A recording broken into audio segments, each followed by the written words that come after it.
Welcome back to my YouTube channel Nalanda academy. आज के इस वीडियो में मैं आपको बताने वाली हूँ how to score 90 plus marks in economics. तो ये बहुत ज़्यादा मोस्ट इम्पॉर्टेंट वीडियो है। इस वीडियो को पूरा देखना और अपने फ्रेंड्स के साथ ज़्यादा से ज़्यादा इसे शेयर करना और चैनल को सब्सक्राइब कर लेना, क्योंकि अब हम संडे को लाइव टेस्ट लेते हैं जिसकी नोटिफिकेशन सबको नहीं पहुंच पाती है। तो आपको क्या करना है, चैनल को सब्सक्राइब करना है, बेल नोटिफिकेशन जो है उसको ऑल पर सेलेक्ट करना है, तो ही आपको जो है लाइव टेस्ट का नोटिफिकेशन मिलेगा और आप पार्टिसिपेट कर सकते हैं लाइव टेस्ट में। तो बेसिकली आज के इस वीडियो में मैं आपको बताने वाली हूँ कि आपको 90 प्लस मार्क्स कैसे स्कोर करने हैं इकोनॉमिक्स के अंदर। How to score 90 plus marks in economics.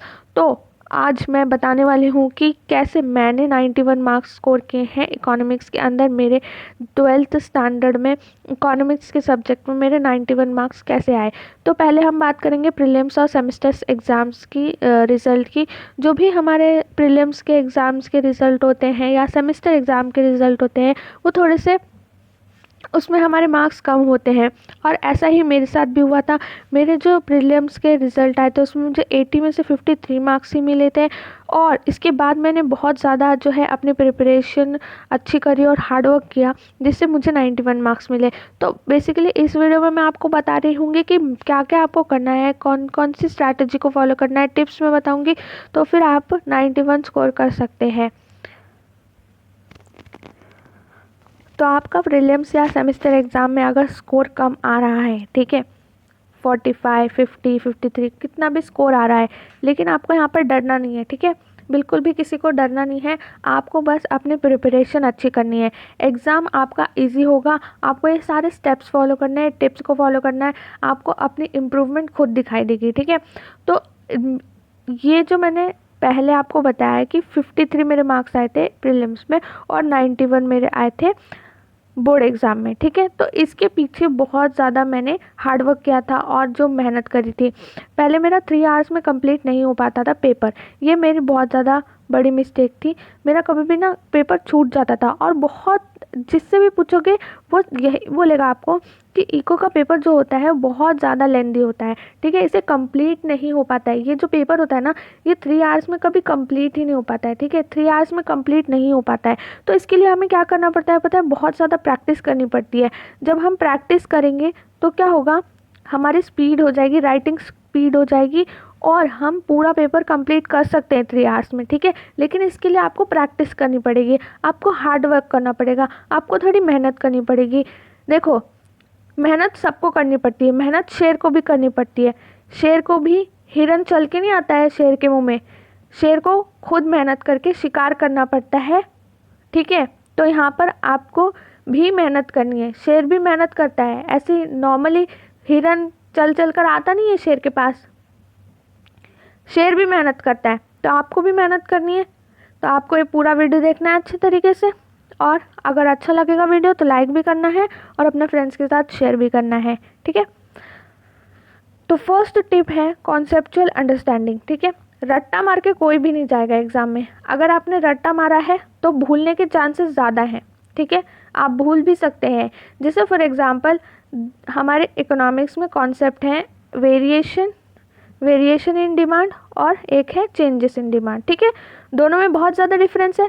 जो भी टेस्ट देते हैं, मैंने बहुत ज़्यादा ऑब्जेक्टिव्स भी पूछे हैं, तो मोस्टली क्या होता है, बच्चे इसमें ही ये जो variation in demand and changes in demand, इनमें ही कंफ्यूज होते हैं। तो ऐसे ही जब बोर्ड एग्ज़ाम में क्वेश्चन आता है तो वहाँ पे भी कंफ्यूज होने के चांसेस ज़्यादा हैं। तो आपको अपना जो कॉन्सेप्ट है वो क्लियर रखना है, ठीक है, आपको रट्टा नहीं मारना है। पहले आपको कॉन्सेप्ट को समझना है, पहले आपको क्या करना है, कॉन्सेप्ट को समझना है अच्छे तरीके से। एक बार आपको वो समझ में आ गया तो आप उसको, जो लैंग्वेज है, जो हमारी टेक्सचुअल लैंग्वेज है, इकोनॉमिक्स की लैंग्वेज है, उसमें आप उसको याद कर सकते हैं। वो जो स्टेटमेंट दिया गया है वो स्टेटमेंट अच्छे तरीके से याद कर सकते हैं। तो फर्स्ट और मोस्ट इम्पॉर्टेंट पॉइंट है कि आप रट्टा नहीं मारेंगे, पहले उस चीज़ को थोड़ा समझने की कोशिश करेंगे, और उसके बाद में वो जब आप थोड़ा समझ जाएंगे तो आप वो जो इकोनॉमिक्स का लैंग्वेज है, जो आपकी टेक्स्ट बुक की लैंग्वेज है, उसमें याद कर सकते हैं, ठीक है। नेक्स्ट पॉइंट है paper presentation is very important. देखो पेपर प्रेजेंटेशन बहुत इंपॉर्टेंट है। अब मैं आपको ये नहीं बोल रही हूँ कि आपको पेपर में बहुत ज़्यादा कैलीग्राफी में हैंडराइटिंग निकालनी है, या फिर आपको कहीं फूल बनाना है, या फिर आपको फ्लावर बनाना है, डेकोरेट करना है। ये पेपर प्रेजेंटेशन में कहीं पर भी नहीं आता है, ठीक है, ये पॉइंट नहीं है। पेपर प्रेजेंटेशन मतलब आपका जो पेपर है वो अच्छी तरीके से सिस्टमैटिक ढंग से लिखा होना चाहिए। आपने वहाँ पर ज़्यादा स्क्रिम्बल नहीं करनी चाहिए। जैसे फॉर एग्जांपल ये एक शीट नंबर 1 है और ये शीट नंबर 2 है, ठीक है। फॉर एग्जांपल समझो यहाँ पर क्या किया, जैसे अगर लॉ ऑफ डिमांड का क्वेश्चन आया, ठीक है, लॉ ऑफ डिमांड का क्वेश्चन आया तो बच्चे क्या करते हैं, शेड्यूल बनाते हैं ना। तो शेड्यूल यहाँ पर लॉ ऑफ सप्लाई का शेड्यूल बना दिया, या फिर किसी ने डिजिट रॉन्ग लिख दी, तो क्या करेंगे बच्चे, यहाँ पर स्टूडेंट क्या करेंगे, ये जो है इसको ऐसे कट कर देंगे क्योंकि उनका ख़राब हो गया। अब ये जो पेपर है ये तो कितना गंदा अगली सा लगने लगा। अब यहाँ पर वापस से वो शेड्यूल बनाएंगे। फिर एक तो ये बात गलत है कि इतना ज़्यादा पूरा कट कट कट हो गया आपके पेपर में, वो एक बैड इम्प्रेशन हो गया। और सेम टाइम क्या हुआ, एट द सेम टाइम आपका जो टाइम था, जो इतना जो प्रीशियस टाइम है एग्ज़ाम का, वो भी आपका वेस्ट हो गया। तो देखो पेपर प्रेजेंटेशन पे भी अफेक्ट हुआ, क्योंकि आपने वो जो पूरा जो पेपर कट कर दिया था, आपसे जो मिस्टेक हो गई थी, उससे आपका कितना बैड इंप्रेशन पड़ेगा एग्जामिनर पे। तो पेपर प्रेजेंटेशन अच्छा होना चाहिए। आपके जो भी पॉइंट्स हैं, जो पॉइंट्स वाइज जो आंसर लिखते हैं हम, अजम्पशंस में कितने सारे पॉइंट्स होते हैं, तो उनको हम बोल्ड में लिखेंगे, और बोल्ड में जो पॉइंट्स लिखेंगे, जो हमारे जो अजम्पशंस के पॉइंट्स होते हैं, जो भी बिग पॉइंट्स होते हैं, उसको हम हमेशा क्या बोल्ड में लिखेंगे, ठीक है। तो थोड़ा अलग दिखेगा, हम हमेशा उसे बोल्ड में लिखेंगे। और उसके बाद जो हमारा जो एक्सप्लेनेशन होगा, ठीक है, एक्सप्लेनेशन पे आते हैं। अब एक्सप्लेनेशन में क्या करेंगे, हम जो एक्सप्लेनेशन के जो एकदम मेन पॉइंट होते हैं उनको हाईलाइट करेंगे। उनको हाईलाइट करना बहुत ज़्यादा ज़रूरी है। हमेशा जो मेजर पॉइंट्स होते हैं, जो एकदम मेन पॉइंट्स होते हैं, उनको हाईलाइट करना बहुत ज़्यादा ज़रूरी होता है। और पैराग्राफ में एकदम खिचड़ी खिचड़ी में आंसर नहीं लिखना है, किसी को भी अच्छे सिस्टमैटिक ढंग से लिखना है, ठीक है। अब आते हैं आंसर के सीक्वेंस पे और करेक्ट ऑर्डर पे।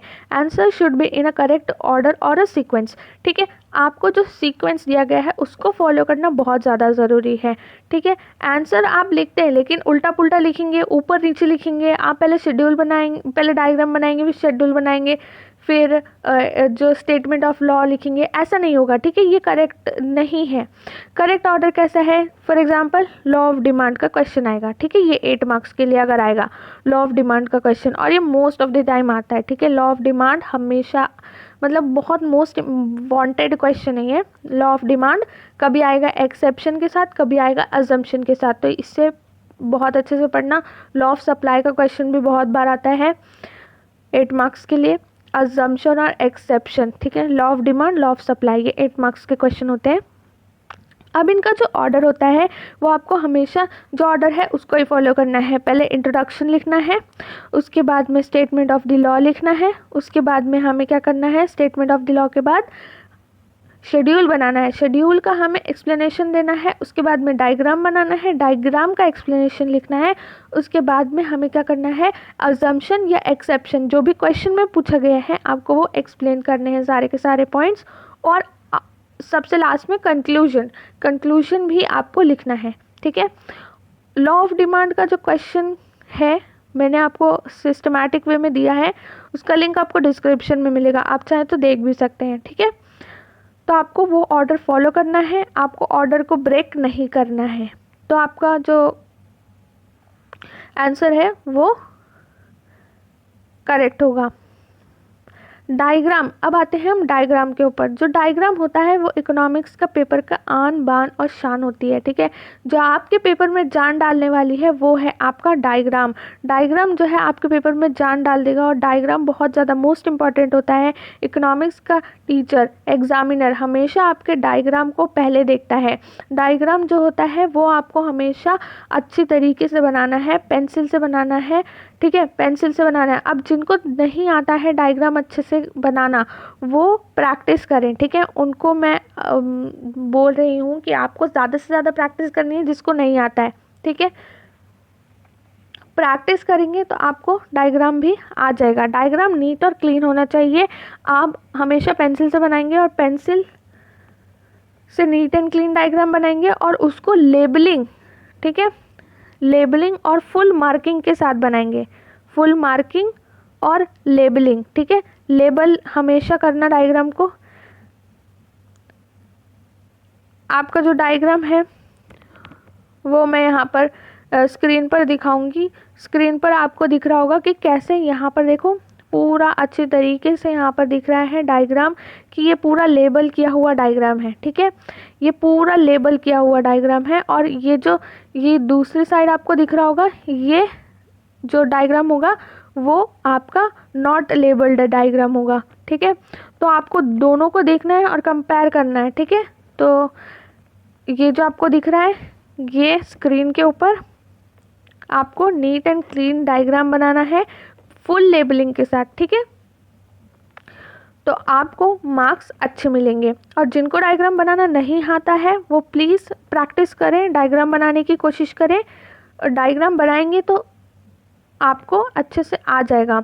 और डायग्राम जल्दी जल्दी बनाना है क्योंकि टाइम नहीं रहता है एग्ज़ाम में। मैं आपको बार बार बोल रही हूँ कि एग्ज़ाम 3 आवर्स में कंप्लीट करना बहुत डिफ़िकल्ट होता है, इसलिए आपको प्रैक्टिस करनी है घर पर प्रैक्टिस करेंगे तो एग्ज़ाम में जल्दी जल्दी से डायग्राम बन जाएगा।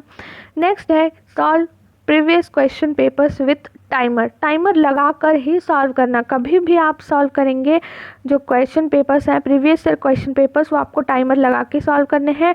मैंने 5 इयर्स के क्वेश्चन पेपर सॉल्व करे थे, वो भी 2 बार किए थे, 2 टाइम्स किए थे, क्योंकि फर्स्ट टाइम में मेरे जो क्वेश्चन पेपर्स हैं वो कंप्लीट नहीं हुए थे। मेरे जो लास्ट के आंसर्स थे, कभी शॉर्ट नोट छूट जाता था, कभी शॉर्ट नोट नहीं तो डिसएग्री छूट जाएगा। तो फिर ऐसे करते करते मैंने लास्ट मोमेंट तक अपनी स्पीड को इंक्रीज़ किया था। और जब मैंने बोर्ड का एग्ज़ाम लिखा था तो मैंने सारे क्वेश्चंस अटैम्प्ट किए थे, मेरे एक भी क्वेश्चन रिमेनिंग नहीं था। बोर्ड में मैंने सारे के सारे जो है क्वेश्चंस अटैम्प्ट किए थे। तो आपको क्या करना है, इसके लिए मैंने देखो घर पर सिर्फ और सिर्फ घर पे बैठ के मैंने 5 इयर्स के क्वेश्चन पेपर 2 टाइम सॉल्व किए थे। कॉलेज और क्लास के मैं नहीं गिन रही हूँ, वो अलग हैं सेपरेट, ठीक है। वहाँ पर जो मैंने सॉल्व किए थे प्रीलिम्स में सेमेस्टर में वो अलग है, लेकिन सिर्फ और सिर्फ मैंने आपको यहाँ पर 10 पेपर्स बताए जो मैंने सॉल्व करे। 5 साल के क्वेश्चन पेपर, एक देखो 5 साल में 10 पेपर होते हैं, क्योंकि एक अक्टूबर में भी होता है और एक होता है फरवरी, ठीक है। ऐसे कुछ 2 पेपर होते हैं ना, क्योंकि एक और पेपर होता है जो रिपीटर्स वगैरह का होता है, तो उनका भी अलग पेपर होता है। तो मतलब जो लोग पास नहीं हो पाते हैं फरवरी मार्च के एग्ज़ाम में, तो उनका रिपीटर का एग्ज़ाम होता है। तो वो भी जो पेपर मिला था मुझे, मैंने वो भी सॉल्व कर दिया था। तो मैंने ऐसे कुल मिलाकर 10 पेपर सॉल्व किए थे। तो अगर आपको जो प्रैक्टिस है आपकी करनी है तो आप प्रीवियस ईयर क्वेश्चन पेपर्स को सॉल्व करेंगे। सैम्पल्स पेपर्स आपको मिलेंगे, वो आप सॉल्व कर सकते हैं, ठीक है। अब ये न्यू सिलेबस है तो सैम्पल पेपर, जो आपको सैम्पल पेपर मिलेंगे आप वो सॉल्व कर सकते हैं, ठीक है। सैम्पल पेपर सॉल्व करना ज़रूरी है टाइमर लगाकर, ठीक है। 3 घंटे का टाइमर लगाकर आपको सॉल्व करने हैं, तो आपकी प्रैक्टिस हो जाएगी और आपका पेपर कभी भी छूटेगा नहीं एग्ज़ाम में, ठीक है। आपका पेपर नहीं छूटेगा एग्ज़ाम में, इसलिए आपको प्रैक्टिस करनी है पहले से ही। टाइम मैनेजमेंट का एक सेपरेट वीडियो मैं बना दूंगी, वो आपको कल परसों में मिल जाएगा। अब एक और यहाँ पर मोस्ट इम्पॉर्टेंट पॉइंट है, do a lot of practice of diagram. Diagram क्या होता है, कभी कभी हम जब एग्ज़ाम में बनाने के लिए जब बैठते हैं तो वो नहीं बन पाता है, तो बार बार लोग उसको रब करते रहते हैं, रब करते करते टाइम निकल जाता है और हमें नहीं पता चलता है। तो